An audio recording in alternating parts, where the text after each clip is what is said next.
wherever you are, whatever you do.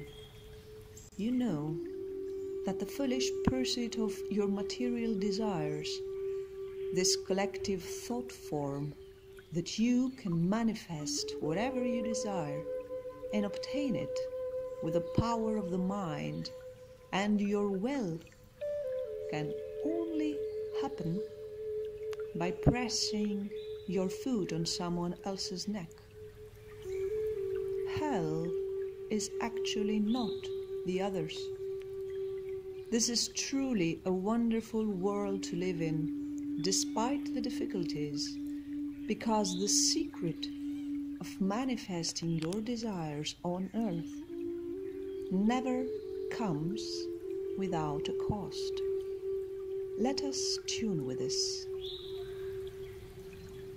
I wake up in the morning and engage with praying to coordinate my earthly existence with the divine consciously and ask, what exactly do I want to manifest in life? How shall I engage in this conversation with the divine? What exactly do I want to have in real life to get? I feel that manifesting my individual wants, what I want as a personality on earth, could be the same desire of every human being on earth. The acquisition, why not, of a better material life, a better house, car, partner, bank account. But once I begin to manipulate material reality to my advantage, will I need, and am I ready for it, to deprive somebody else of these goods, some millions of other people? I learned this in first grade, that total energy on earth equals to zero, and that nothing, no energy, can do anything else than circulate from A to B without it being lost. So how do I own more and more without taking it from others? Midday comes. I sit at my desk, at work or not, but definitely in a place that I call my job, which I don't like, but I still maintain in order to be able to get these extra material goods that I want. And at the same time, I'll keep writing down manifestation exercises, entire pages of how to get more and more of abundance, which always means money in my life. I do caress photocopies of US dollars in order to attract more of them. And I have the thought, or does the thought have me, that the total energy is equal to zero and nothing can be added or subtracted. So the debt that I have to pay when I ask for manifestation, for more and more goods for my own benefit, without taking into account the whole, the others, the whole species, the human species, is already so great that entire generations of my ancestors and the generations to come still have to be paying in order for billions of other people on earth to be able to have what it has been stolen from them throughout the centuries. Their living needs, food for millions of people on earth, while I was claiming for more and more goodies. And this debt extends to all lifetimes and all dimensions of existence. It is true. If energy equals to zero, it is the greatest form of ingratitude and indifference. Yes, I can realize now that my individual dreams, within the framework of the collective dream that is called Earth, are quite unfair. Yes, I can learn and practice exercises of manifesting abundance But there will always be a cost. The cost of cause and effect, commonly called karma, or in any case, a spiritual logic. If I can, with my own free will and with the power of my mind and my exercises of manifestation, install in this earthly life any form of abundance for me, material abundance, what about those starving people all over the world that they just don't have internet connection? How would that be logical? In the afternoon I see the myth. I have not avoided creating resistance. How could that be? All the world around me to be orientated to their personal material paradise, to talk about co-creation of reality between the divine and the human. I have convinced myself that there is, in fact, nothing wrong with that. I am entitled to more, even more, than anything I could even imagine in my previous life. Why shouldn't I be struggling to reach the model of life I was raised in, the enviable white bourgeois class of TV shows, movies, and Netflix series that I watch every night and are not in no way related to the material world of the others, of the remaining 80% of the population, to the areas where we throw our garbage? What kind of spiritual cost do we owe?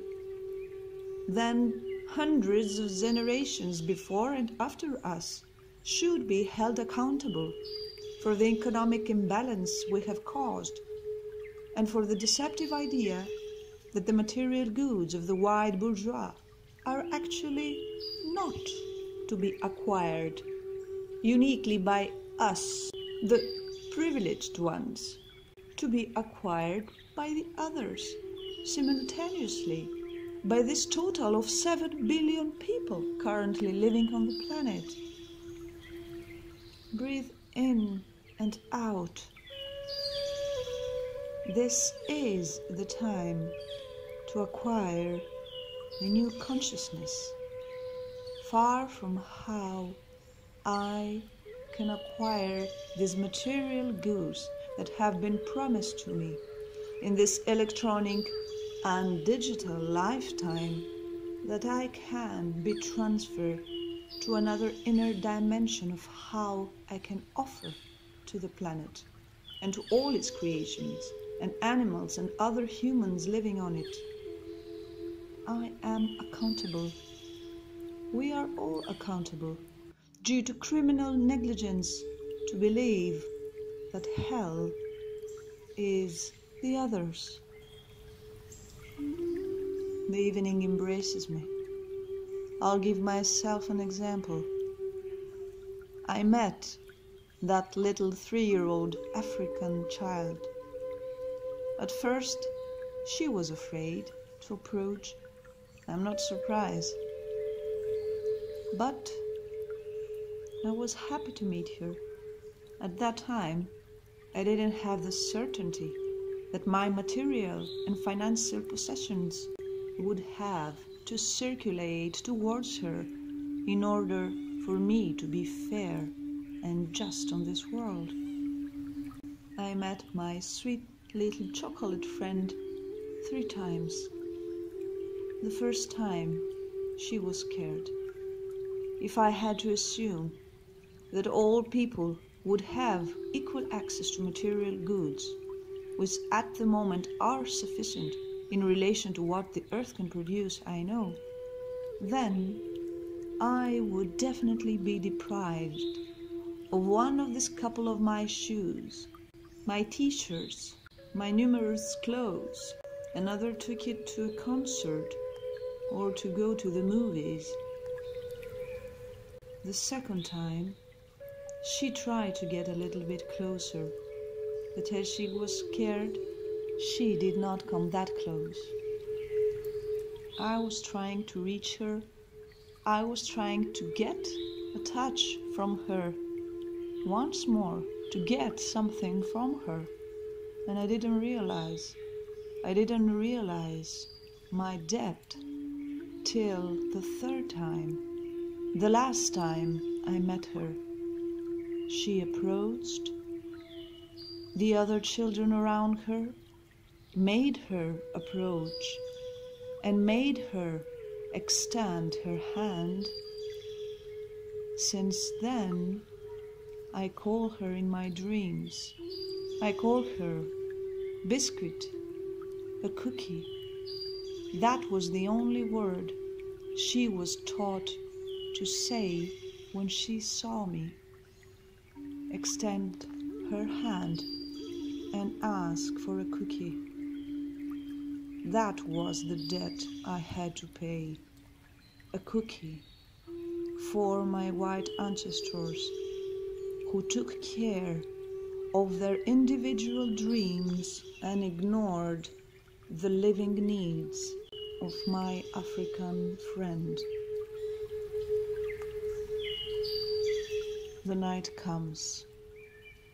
Beloved Divine Mother, you who do not forget that humans, yes, we can co-create this reality. You who from the depths of your heart remind me of the terms and conditions of co-creation. I hear your voice within me, and I respect your children on earth. By intervening in the flow of material reality, by prayer, and by the coordination of all my powers, the powers that you give me, I need to serve simultaneously the highest good of all. I recognize that as an earthly being, I am not in a position to recognize the needs of the others. How could I do that? To take into account all the parameters for the highest good of all the poverty, the pain, and imbalance on this planet. Even the fact that I can access all the information that I need, which is not given to millions of other people on the planet, makes me responsible for managing it for the good of all and not just my own, my personal material interest. If I have the strength and the devotion and the stubbornness to realize that a new material reality is possible with all my mind and my soul, then let me not miss this goodness of yours, which respects and cares primarily for the good of the rest, of the sickest, of the poorest, of the weakest of the earth, and secondarily of her own. This will mean dreaming and manifesting a new material reality on planet Earth, as it is meant to be, to exist by your own will, Great Mother, when all the incoming souls of the planet operate based on the one higher good of all. In any case, even if I bring about all my efforts and prayers for the manifestation of material goods, I will then have to expect to be faced with my death, with my personal hell, which is to live individually and in isolation, in prosperity, regardless of the others, on a planet to which I have contributed inequality. This is hell. This would be me as hell. The sacred path of my union with the divine passes inviolably from the priority that I give to the other when each unit transcends its earthly self and puts it entirely in the service of the divine. When the soul realizes consciously on earth as a human being the self-sufficiency in your way, beloved Mother, with whom you ensure the earthly life for the good of all. When I hand over to you the potential, the gifts, the goods, the mind, the fingers, the body, the thoughts, and my movement, and when we all do it, every sacred unit on earth to achieve the union of all with the One, with priority on protection and well-being of fellow human beings and Mother Nature, everything for the benefit of others, I am not the most unhappy person on earth. Hell is not the others. The others are, in fact, paradise. Heart prayer for every human being to put him herself in service to the divine, starting from her family, neighborhood, community, country, in order to get rid of the depth of the material world, not because it is a sin or a morality or a deviation, but simply because nothing belongs to us. I will forever be the baby who came naked on earth, without any property or ambition, and that is how I will get back to you, Mother. Dear Diary, good night.